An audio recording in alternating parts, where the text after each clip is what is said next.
This week's conversation with Taetia McEwen of Taetia Embroidery is sponsored by the Embroiderers Guild of America at egausa.org. We encourage you to join EGA either through a local chapter or as a member at large. You'll find that no matter what stitching technique you favor, the EGA has plenty of offerings that will enhance your enjoyment. One of the more exciting EGA offerings is the virtual lecture series. The next lecture is Linen, The Journey from Seed to Cloth, presented by Ellen Phelps. Members can register now through August 11, and the online presentation is August 13 at 1 p.m. Eastern. One of the great things about virtual lectures is that they are recorded, so when life gets in the way, you don't miss out. Also, be sure to check out the long list of free projects offered on the website. Select one and stitch it with your guild friends. Visit EGA USA today and join to experience all the benefits. And now, on to our conversation with Taetia McEwen.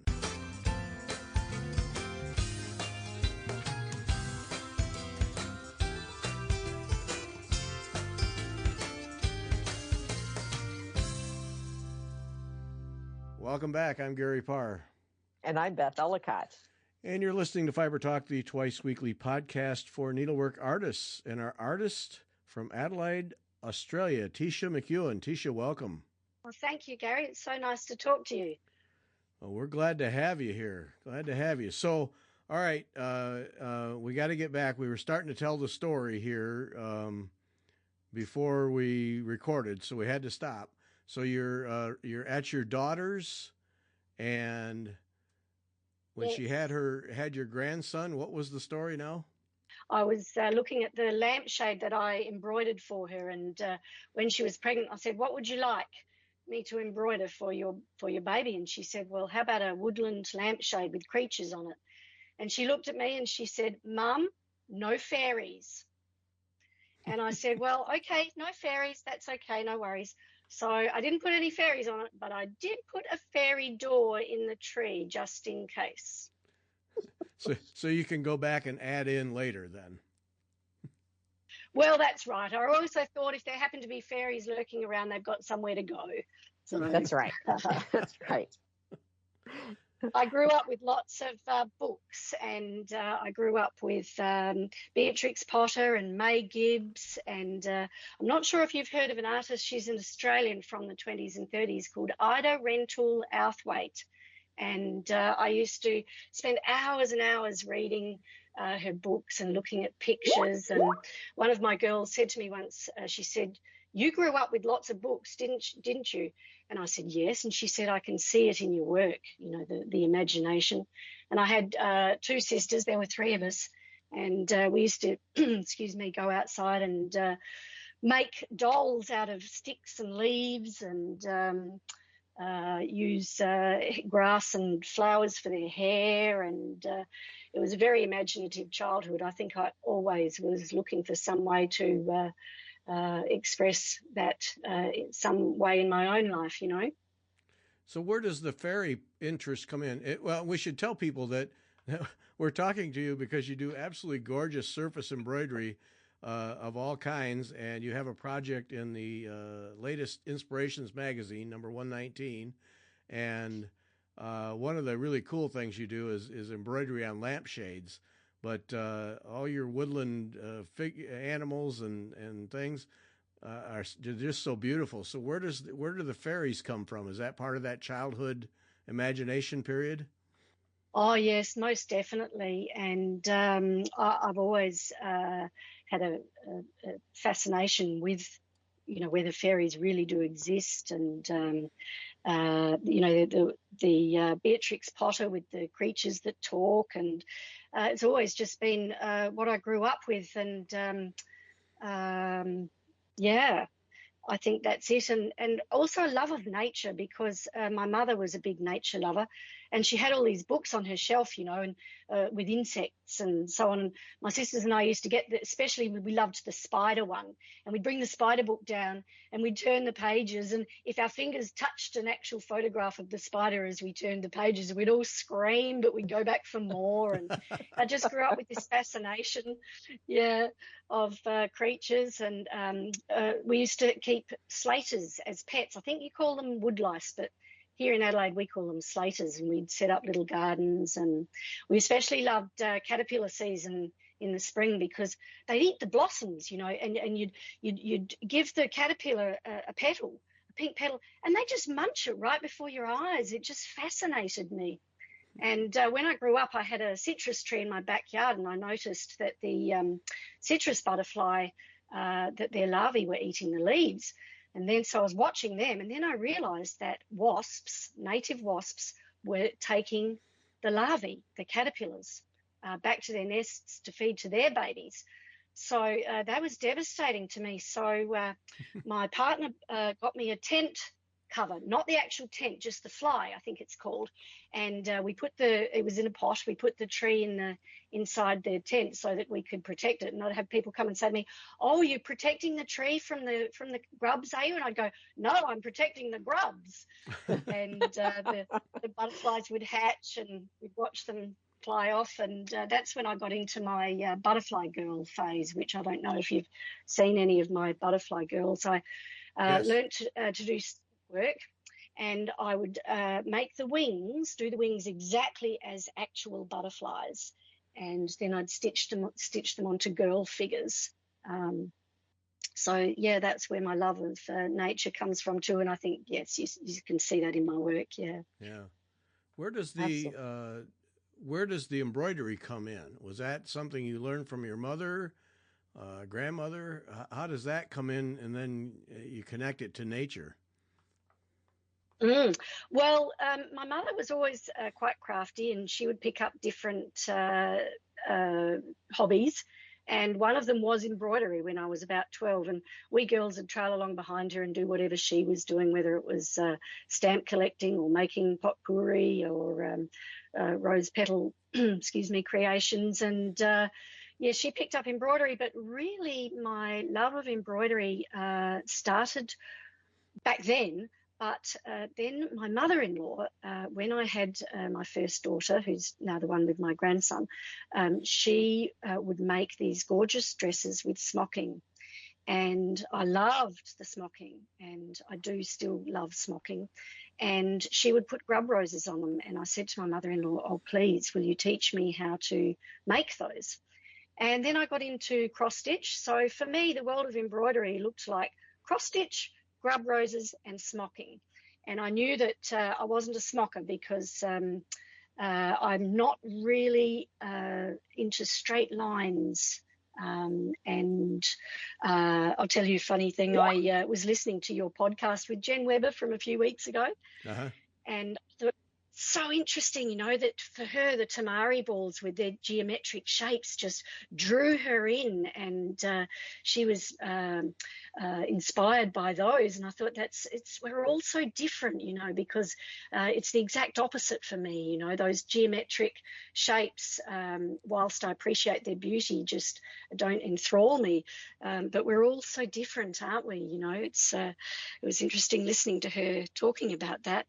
But so for me, the world of embroidery was initially cross-stitch, and I always picked the really big designs, like I had to do, projects that embroidery designs that were, miles long. And I was always changing them, putting an extra flower in here or there. And then I was driving down Kensington Road here in Adelaide, and the Country Bumpkin shop, I would pass it twice a day. And I thought, they always had smocking in the window, Wait a minute. I must go in there one day. Wait a minute. Yeah. Wait a minute. You got to pass the Country Bumpkin twice a day? How did you not go bankrupt? I mean, you should. I know. This is the thing, I'm so lucky that I grew up in Adelaide, because Adelaide South Australia is the birthplace of the Inspirations magazine and of Country Bumpkin as well. And we're so lucky we have so many wonderful designers here in Adelaide, even just alone, Right. But but I never went in, Gary, I'd drive down the road and I'd see the smocking and I'd go, well, I love smocking, but it's not for me. And then one day I thought, right, okay, I have to go in. I go in. So I go in the door, I open up, I walk inside, and oh my, the world just turned into an Aladdin's cave. And I was off. I was away. I was stitching and stitching and stitching, you know, and I would stay up till 3 a.m. Doing embroidery. It just has, ever since then, has just been my absolute undying passion. So did you take classes there, or, you know, just sort of jumped in at the country? Well, the Inspirations magazines are so well laid out, you know. So I found designs that I really loved, and I would get the supplies or buy the kits and take them home, and mostly self-taught. And then if there was a technique that I was struggling with, you know, Country Bumpkin had classes, and I did some classes on padded satin with Susan O'Connor and Anna Scott and Jenny McWinney, of course, and went from there. And then started designing, because, as I said, I had to change everything. So, you know, I'd see a flower in my garden and want to embroider that, or put embellishments on clothes. And that was where my very first piece got published. I found this gorgeous soft green cardigan, and I thought, that cardigan needs some flowers. So I put them around the edge and around the cuffs, and offered it to Inspirations magazine, and that was the very first thing I had published. And it's so exciting to get published that that motivated me then, and I went on to do original work from there. Okay, all right. So we have a true embroiderer, because you can't do straight lines, and Yep. a true designer, because no matter what it is, you got to change it to your own colors and your own vision. So, all right, you got all the tools right there. Well, that's right. And plus, you know, I've always loved drawing. And even though I don't consider myself to be a really good drawer, I've always loved drawing and creating designs. And I love swirls, you know, when you draw a swirl, and then when you stitch it, you know, it's got to have the perfect flow. It doesn't have to be symmetrical, but it's got to have the right temperament, you know. So yeah, that's part of my designs as well. Is there an art background, you know, formal art training, or is this just kind of a natural ability? Not really. Not really. It's really just, you know, just keeping on at something, even if you're not very good at it, you know. When I'm drawing animals, I'll, you know, I could spend an hour getting the foot right, you know. Hands and faces are the hardest. And, you know, I think that's why my butterfly girls were such a thing for me, because, you know, it was enforced perfection, and I would... But, you know, the funny thing is, you know, you draw a face and then you stitch it, and always each butterfly girl would come out, you know, like when you have a baby, you know, you just never quite know what they're going to look like until they're there. And Right. It was a bit the same with my designs, you know, and they change as I'm stitching them, and so on. But no formal training. But there's a type of embroidery that I fell into, because my daughter was getting married, and we wanted to do embroidery on her veil. So we got her veil, and we just started embroidering, the two of us. I must admit, I did most of it. She mostly made the cups of tea. But we embroidered on her veil. Yeah. Oh, what? She goes out. I went out, came back in, and she's got this look on her face, and I'm there. What's the matter? What's happened? She goes, Mum, I've snipped a hole in the veil. That's not good. So, oh no, it was not good, because there was no going and getting another veil. So we looked at it, and I said, right, you're on cup of tea duty. I'll do the stitching. So somehow I managed to repair it. And did embroidery on tulle, but that's an area that I'd like to explore more, because it actually turned out very pretty. And we put some bluebirds on her veil, which was the something blue part of getting married. But I stumbled upon 2 back issues of Inspirations, which have embroidery on tulle, but of course they call it net darning. Never had occurred to me. All right, now you're gonna have to back up, because I have a friend who her niece wants her to stitch on a veil? And that's what we've been kind of going around in circles. What to use for the base? Should she start with something that's very lacy, or should she start with a blank slate of tulle? So did you start with a blank slate of tulle? We did, and it was the blind leading the blind, because I didn't think to check back issues of Inspirations until well after we'd finished it. But we started with blank tulle, and we drew out the designs, and then I just sort of copied them by eye onto the tulle. But if you were to start with lace, you would immediately have a base to stitch from. So definitely you could embellish further if you, because the hard part is the knots and securing your thread. So you secure your thread by stitching back through it. And the other hard part about embroidering on tulle is that you can see both sides. So, which in a way is kind of good, because you can, the design is double-sided. But now I'm no expert on this. This was purely trial and error, and it was only just the other day that I stumbled upon the back issues. I'll tell you which ones they are, so if any of your listeners would like to go and have a look. It's Inspirations number 20 and Inspirations 102. So, Beth, you could share those with your niece and have a look at how they do it, how they get started.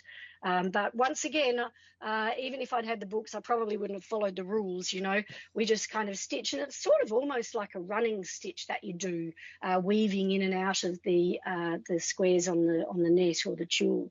So yeah, that's a great way to get started. Is to have a look at those back issues, or just pick it up and thread your needle and get going. And it's a friend who said that's what she's thinking about doing. She's like, well, do I just start on tulle, or should I? And we're like, we don't know, but that'll give her something to look at. She'll have something at least to give her something to jump around and start. But that's interesting that you did do your daughter's veil. And you just jumped in. Yes, it turned out beautifully. Yeah, it's really just securing the thread is the most important part, and you just do that by taking a straight stitch and then stitching into the back of it, of that thread. So you know, and you could always just do a little granitos or something that you stitch over, and then that will give the starting stitch extra security. Make it up as you go along, I say. Right. All right, here comes the dumb guy question. How is what you're doing different from using a tambour hook? Is that completely different technique? Do you know? Well, yes, and I have never done tambour work, and I've never done tambour hooking, but once again, we are in Adelaide, and there is a very famous tambour embroiderer, Crystal Gay, or Crystal Gale. I always get her mixed up with the singer. I think it's Crystal Gale, and she does beautiful work. So I might even pop along to see her, seeing as she's lives in the same town as me. But I think they are different. And as I said, I just picked up a needle and thread and thought I'll just do what I know, which is to make little stitches and turn them into flowers and so on. Okay, I got to learn more about that now, because I mean, tambour is done on a tulle-like fabric, right? I think it is. Yes. Yeah. Yes. All right. As far as I know. Now I got it. But that's an area that I'm going to. Yeah. Well, I might do the same, Gary, and maybe you should have a podcast on tambour.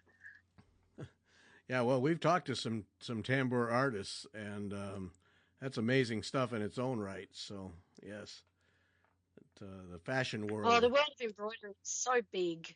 Yeah. Oh, yes, and the couture for sure. Mm. Yeah. So designing your own pieces just kind of evolved out of the fact that you just have a mind that just sees things and puts them on ground cloth. Oh, you're so right, Gary. That is exactly it. I see a dress and I think, well, I love that dress, but it's missing flowers, or like lampshades. That's another whole thing that has, I love the idea of a scene changing, and not repeating.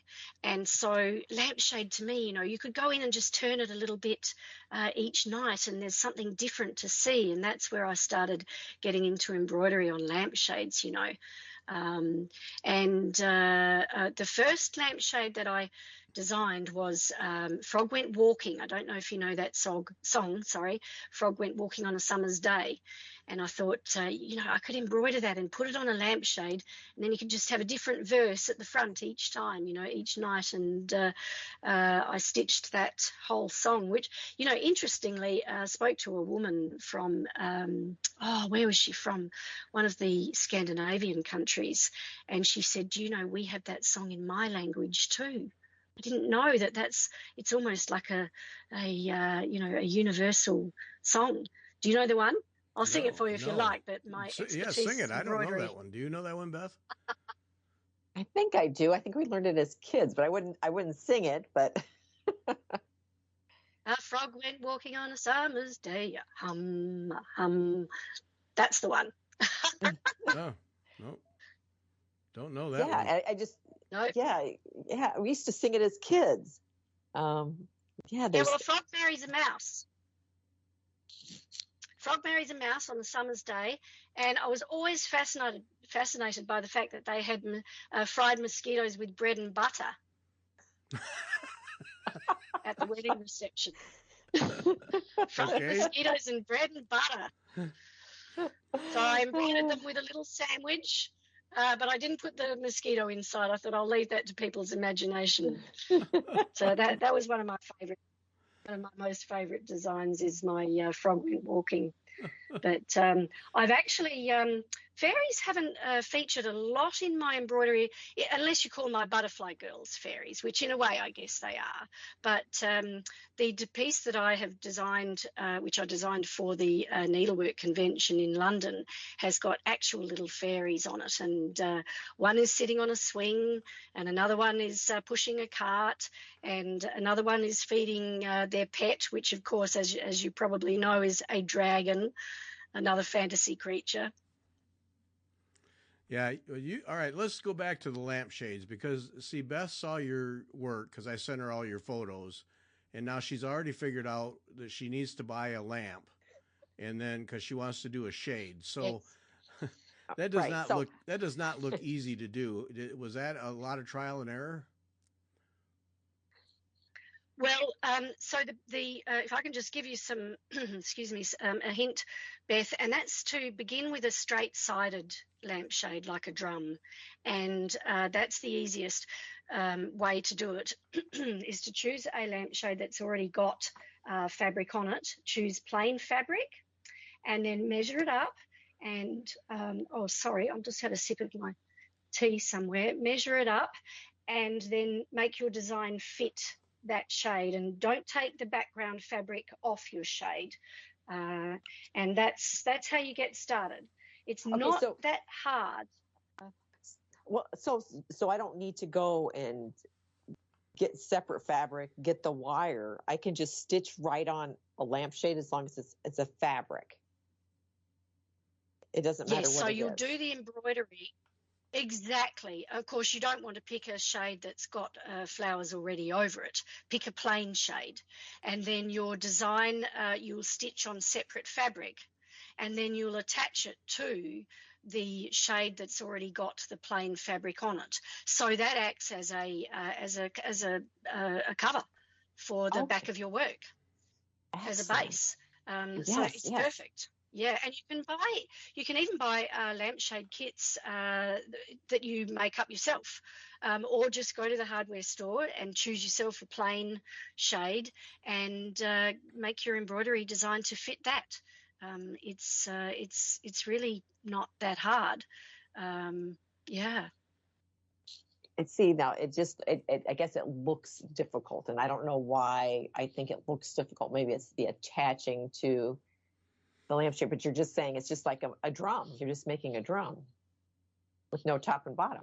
That's right. And I mean, you've got to have the embroidery straight, and you need it to stay inside your shape. But, that's pretty easy. You just draw up the rectangle, which is made up from the, here we go, getting into mathematics, the diameter, which is then becomes the circumference, and the height of your drum. So you need to check those and then draw them out onto your paper, and then make your design fit that shape.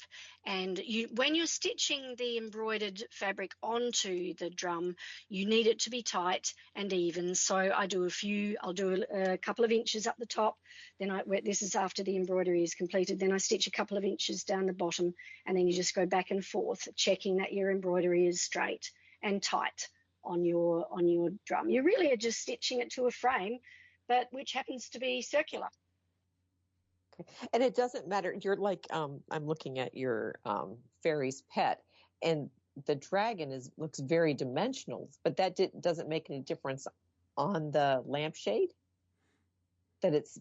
Oh, no. So, see, texture for me, embroidery is all about texture. And I very rarely put my embroideries under glass, because for me, the threads and the texture of the threads is what makes them come alive, like the texture. There's stump work on my fairy's pet, on my dragon. He has a stump work wing, because I love it. Makes them more real when they're off the fabric, doesn't it? And the same with the fairies. The fairies are a form of stump work, probably not a true word for them, but they do attach to the background. Yep, you can definitely have texture on a lampshade. You could cover it in stump work if you wanted.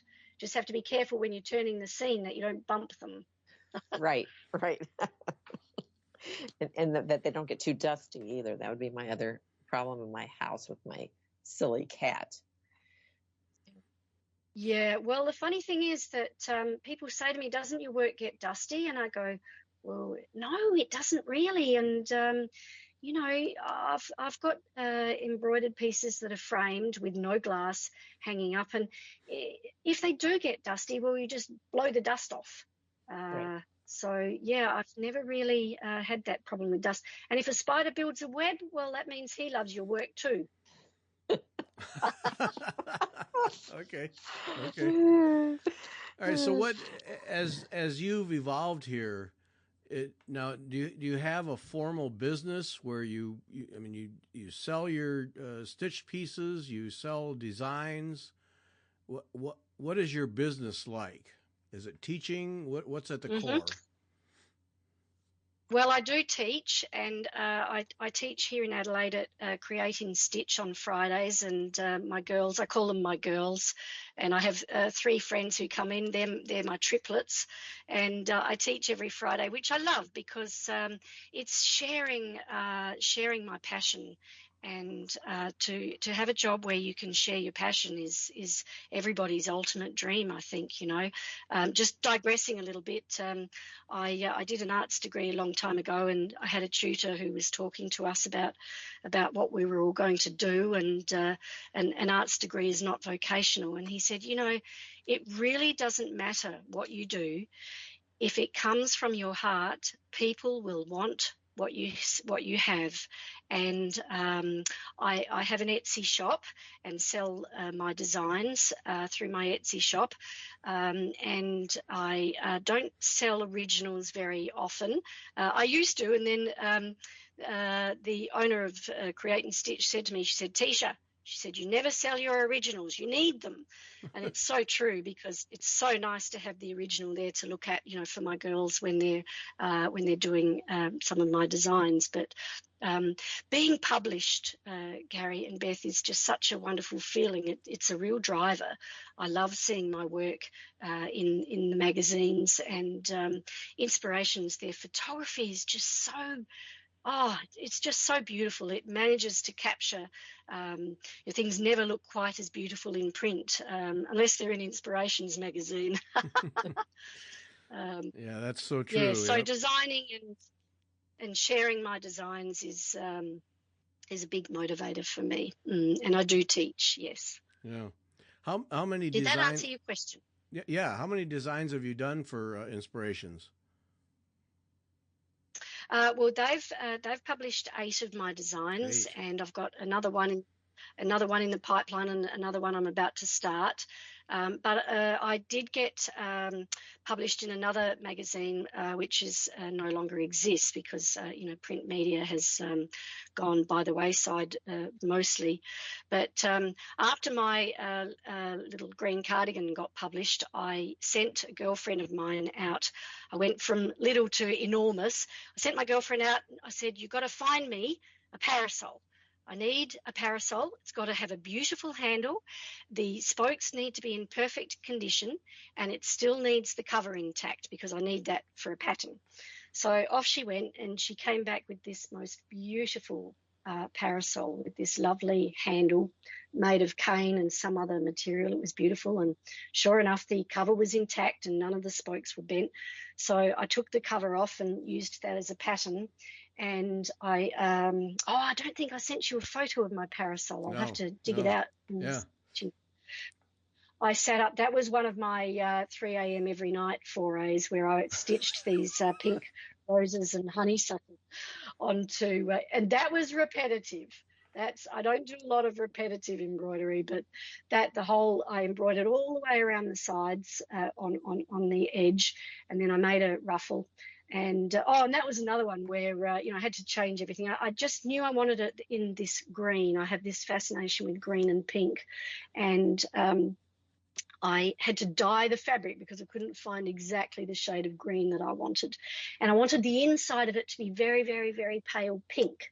So I had to dye that as well because I couldn't find the exact shade of pink I wanted. Always making life harder for myself, but then I made a ruffle and I put it on. Nobody's ever used the parasol, might I add, but I'm very proud of my lovely parasol. And that was sorry, this does link into what we were talking about, because then I offered my parasol to, and of course I called it Shady Lady, which, and this is true, was the name of the roses that I embroidered. They were Shady Lady roses. So, of course, they were the ones that had to go on my parasol. But that got published by a magazine based in Sydney, and I used to give them all of my work. In fact, they were a huge driver for me to embroider. And when they closed, I cried. Yeah. Yeah. So do you, 8 times in inspirations, that's impressive in its own right. When you come up with ideas, do you identify every now and then, all right, this one is one I'm going to submit to inspirations? Or among those 8, have they come to you and said, will you do something in this area or on this topic? Yes, good question. Well, I mostly, I solely embroider what I love, and I just have ideas popping out of my head all the time of things I want to embroider. So whilst being published is a wonderful motivation, I really just embroider what I want and what I love, and what idea is just won't go away until it gets embroidered. And so I will do the embroidery. I come up with the idea, and then I'll draw it out, and then I'll embroider it. And by the way, if I'm in the middle of embroidering something and I'm not enjoying it, I do not feel guilty at all in putting it aside. And I know a lot of people, feel bad that they didn't finish it. And 100% of the time I say, if you're not enjoying it, don't embroider it, because it should be done with love. And if you're not loving it, then it's not right. And so I'll put it aside, and sometimes I'll come back to them, and sometimes I won't, and that's perfectly okay. Sometimes I'll put something aside, and then I'll go and dig it out again, 5 years later, and I'll go, what was wrong with that? That's beautiful. And the same with unpicking. I quite often, I won't unpick. I just leave something and go away and sleep on it. And even if I sleep on it for 5 years, I'll come back, and then I can decide if I want to pick it up again or leave it or change it. But then when I've finished the embroidery, and I try to make practical items as well, things that people can use. Tends to be lampshades for me. But then if I feel it's really has turned out exceptionally well, then I'll send photos of it to the magazine, and they will they'll let me know if they like it enough to publish it. But having said that, I'm did get asked to do a piece for them just recently, which has been a big honour. But once again, you know, if I don't feel I can do it justice, you know, that's okay. I'll do something else. But I really embroider what I enjoy, and if it turns out well, then I'll offer it to them. Now, do you always sign your pieces? Well, this is yes. I you know, whenever all my life I've had to spell my name for people and tell them how it's pronounced. But and you know, sort of, I always wished I had a different name. My middle name's Louise, so I used to, and I always loved the name Emily. So you know, I always wished my mum had called me Emily. And then I grew up and started doing embroidery, and I love the fact that I can sign my name Taetia. And whilst there are a few Taetias around the world, I don't think there's any embroiderers called Taetia, although I'm very happy for you to contact me if you are an embroiderer and your name happens to be Taetia. But yeah, I love to sign my work with just my name because it's so unusual. Well, and I have my my inspirations in front of me, and I was looking at your Summerberry design, and I was like, okay, what is, you know, one of the images is like, okay, what is this that I'm looking at? And then I realized it's your name. You put it right into the design, and I thought that was so interesting. Well, when I first started signing my full name on my work, I would do it in a matching background thread, because I love the idea of someone looking at a design and seeing things that they'd never seen before. And I liked the idea that, you know, you could sign your name and no one would know it was yours unless they were looking so closely that they saw it there. And so I always encourage my girls to sign their name, and so I would hide it in the work. But yes, I did my name on Summerberry in the metallic braid that I used. But yeah, once again, it's hidden in there. But I love the idea, you know, when someone's looking at one of my designs, that there'll be a little creature that they hadn't seen before, you know. Like an ant sitting at a table eating cupcakes or whatever, you know. It's just the little fantasy elements and the hidden elements in it. It's always had big appeal for me. I had to grab my magazine and find it. It's on, anybody who has Inspirations 119. It's on page 80. But I found your name in there. Very, very, yeah, that's good. Well done. Yep. Well, it only appears once, and they just happen to put in the close up. It has my name, but yes, the full picture, right. Which, you know, as I said, the way they do their photography, it really brings out.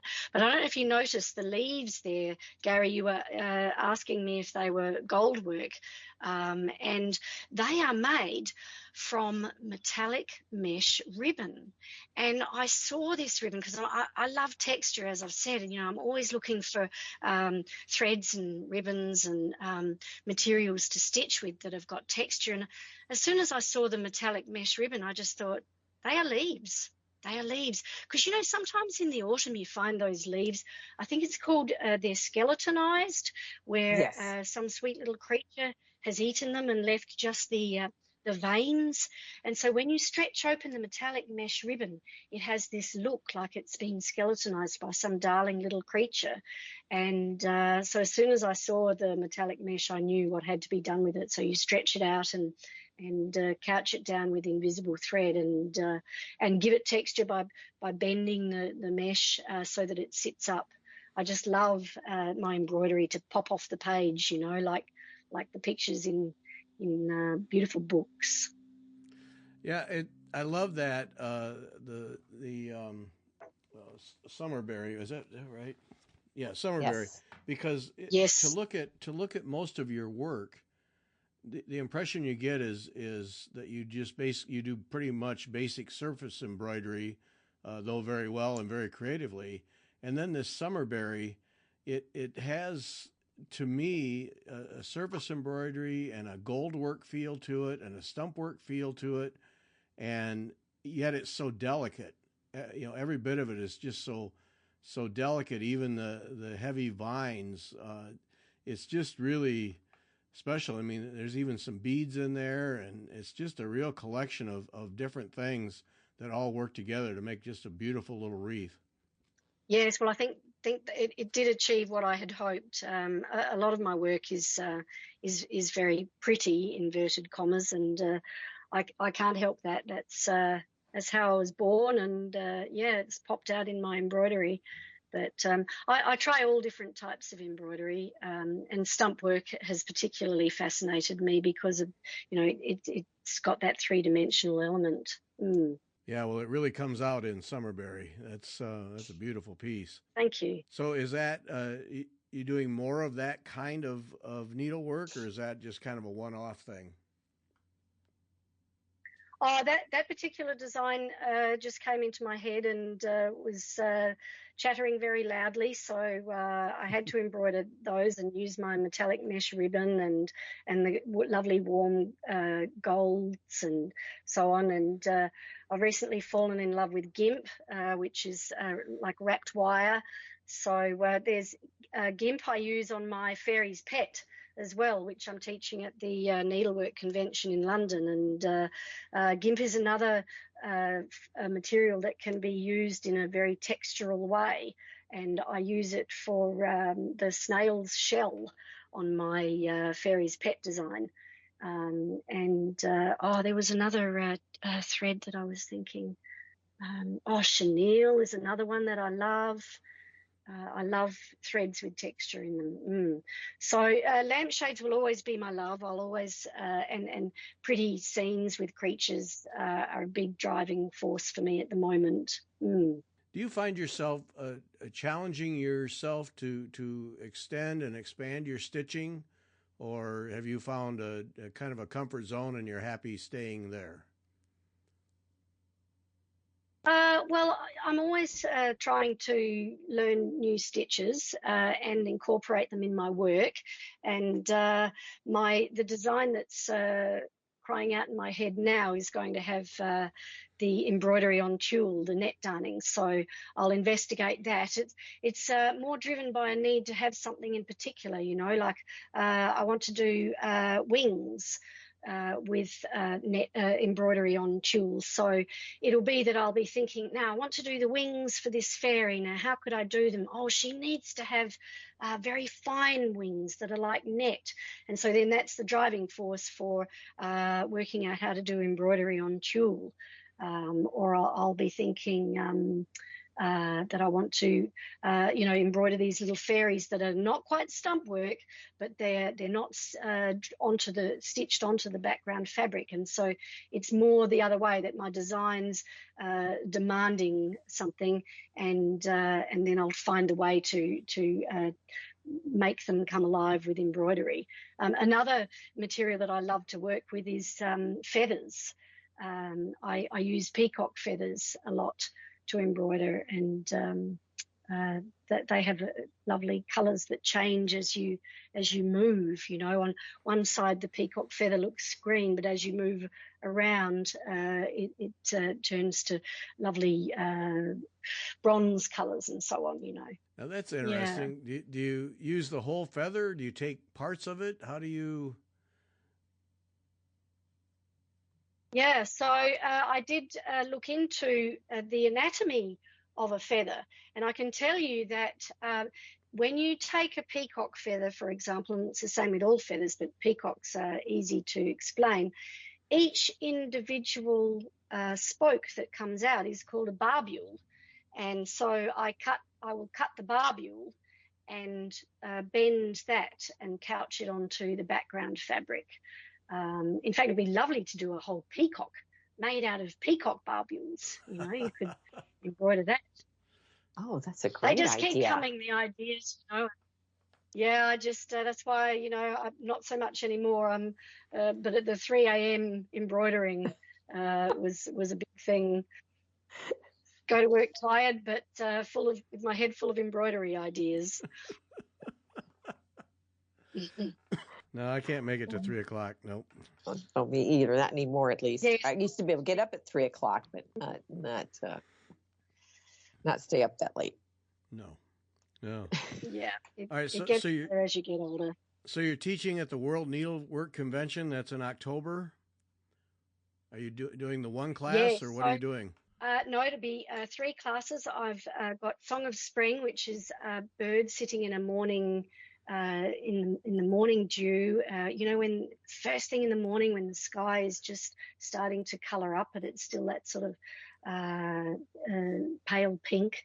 And bird is sitting there contemplating her nest, and there are flowers unfurling. And that's my Song of Spring I'm teaching first. Then I'm offering Dream a Little, which is my frog lampshade with the 3 frogs in the band. And, of course, Mr. Froggy and Miss Mousy. It's kind of their wedding reception, I think, because they feature there on the dance floor of Dream a Little Lampshade. And then the last project I'll be teaching is the Fairy's Pet, which is the dragon and the fairies who are feeding him berries. But I first was invited by Maureen and Simon onto a cruise to New Zealand. And, I had the absolute time of my life. If you had to pick 5 things in your life that you loved the most, the cruise is up there. It is just so much fun. And I'm not a hugely gregarious person, but, I'd get up in the morning and find a quiet corner of the boat and have my coffee.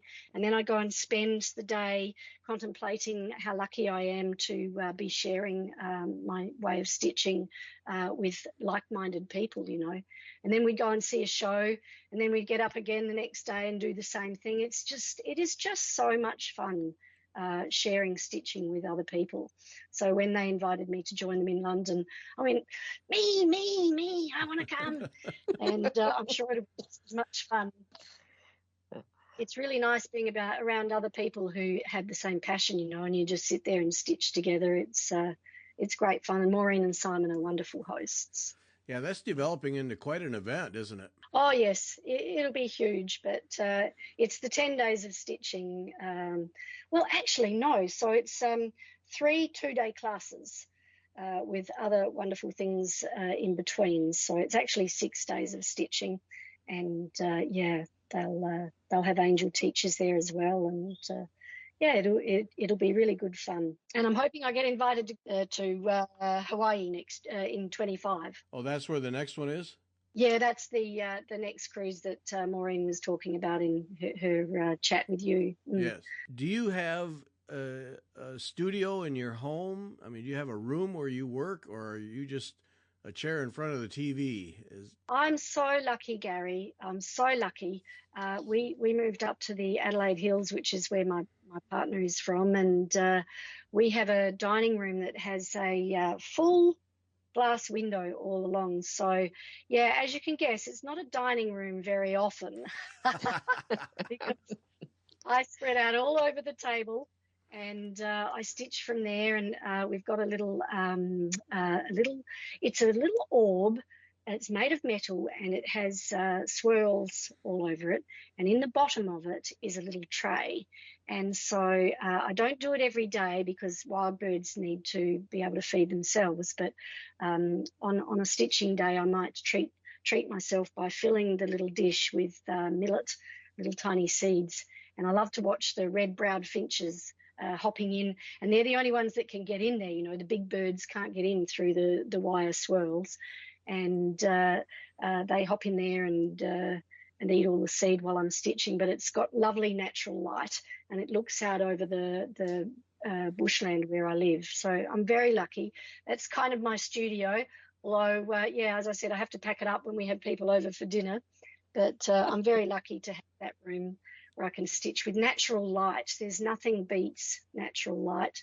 And occasionally I'll watch TV while I'm stitching, but you can't watch anything with subtitles. Right. Right. Yep. Yeah. Right. Yeah. Yeah. It frustrates me. Every now and then there'll be a movie I want to watch and it's all subtitles. No, I can't do that. No, can't. I got to have something I can listen to. And That's right. And audiobooks are great for that too, aren't they? You know, you can just plug in a book and it's like having someone sitting there reading to you while you're stitching. Then all you need is someone to feed you chocolate. That's right. That's right. Or Cheetos, if that's, you need something a little crunchy and salty. There's no touching those while you're stitching, though. Oh, yes. Yeah. Or chocolate-coated almonds. Then you get crunch and chocolate at the same time. Oh, yeah. That's perfect. Perfect. And they're good for you, too, if they're dark chocolate, right? Oh, yes, of course. Yeah. Any chocolate will do. I'm not a big fan of white chocolate, but yeah, you can feed me any type of chocolate. That's fine.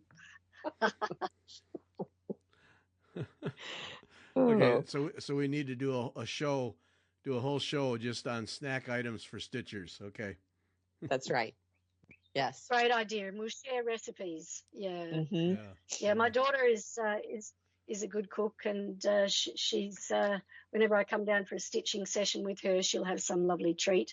And I have a girlfriend who dries her own fruit, and that's nice to snack on too. Little fruit lollies, dried plum and dried apple. That's really nice as a little snack while you're stitching as well. But yeah, that would be a good idea. Snacks for stitching. Okay. That's all right. That's right. So aside from cutting bridal veils, your daughter stitches too? Oh yes, so she's actually a dentist, which is similar in its own way because it requires precision hands and fingers. But she does do a little bit of embroidery, and I got my son embroidering. He was watching me embroider. He goes, "I want to do some embroidery." So I said to him, "Okay, great. What would you like to stitch?" So he says, "I'd like to do a motorbike." Sure. I said, "Great, okay." So I said, draw your motorbike. So he drew his motorbike on paper, and then we transferred it to the fabric. And then I pointed him in the direction of my DMC stranded cotton, of course, quite the opposite direction to my luscious silks. And he chose his colours. And I set him up, and really, really a little bit like net darning, all you need is just straight stitches and back stitches. And he did his own motorbike and he finished it, and I love it so much. I made him stitch his name. His name's Ned, so that was easy. Just little back stitches to put his name on it, and it's hanging in pride of place on my kitchen wall. So of my 4 children, I have 2 that are embroiderers, although my son, he then said to me, he said, "I want to do some more." And I said, "What would you like to embroider this time?" And he said, "A helicopter." So I got him going on the helicopter, but he never quite finished that one. But I love the idea that children can stitch, and they don't have to learn formal stitches. You can stitch. All you have to do is just put the needle through the fabric, secure it, and the hard part for them is not stitching from back to front so that their thread is looped around the hoop. That's the hard part. And once they master that, they can stitch motorbikes, helicopters, or fairies, whatever takes their fancy. But my daughter loves embroidery, but yeah, she's busy with her little one at the moment. But it's ended up being my enduring passion. Yeah. So, and I'm very lucky. Yeah. Well, Taetia, thanks so much for doing this with us. Boy, we learned so much, and your piece and inspirations. Wow, that's very nice, and sounds like you're going to have a great time in London at the convention. So good for you. Oh, it'll be so much fun, and it was lovely talking to you, Gary and Beth. It's always easy to talk to people who share the passion. So thank you so much for your wonderful fibre talk. It's great to have talked to you. Yep. Yeah. Thank you so much. Thanks to everyone for listening.